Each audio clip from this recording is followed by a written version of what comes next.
2026 Chevrolet Matiz Shock. Bu ko'pchilik yaxshi eslaydigan Matiz nomining zamonaviy va kutilmagan qaytishidir. Bir paytlar ilk bor 2000 yillar boshida taqdim etilgan Matiz shahar uchun arzon, ixcham va tejamkor avtomobil sifatida mashhur bo'lgan edi. Endi esa 2026 yilda u butunlay yangi ruhda qaytmoqda. Tashqi ko'rinishda keskin chiziqlar, LED chiroqlar va yoshlarbob dizayn darrov e'tiborni tortadi.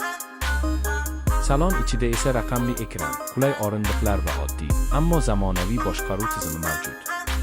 Texnik tomondan Matiz Shock kichik hajmli, yoqilg'ini kam sarflaydigan dvigatel bilan jihozlanib, shahar tirbandliklarida juda qulay harakatlanadi. Shu sinfdagi boshqa kichik avtomobillar bilan solishtirganda, u narxining arzonligi, xizmat ko'rsatishning osonligi va ixcham o'lchamlari bilan ajralib turadi. Narxi ham ko'pchilik uchun hamyonbop bo'lib, ayniqsa birinchi mashina izlayotganlar uchun yaxshi tanlov hisoblanadi. Uning eng katta ustunligi kam xarajat, qulaylik va Matiz nomiga xos ishonchlilikning zamonaviy shaklda qaytganidadir.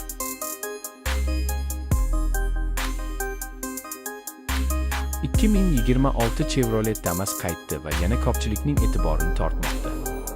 Bu mashina ko'pchiligimizga yaxshi tanish, chunki Damas ilk bor 1990 yillarda paydo bo'lgan va O'zbekistonda yillar davomida eng ko'p ishlatilgan avtomobillardan biri bo'lib kelgan.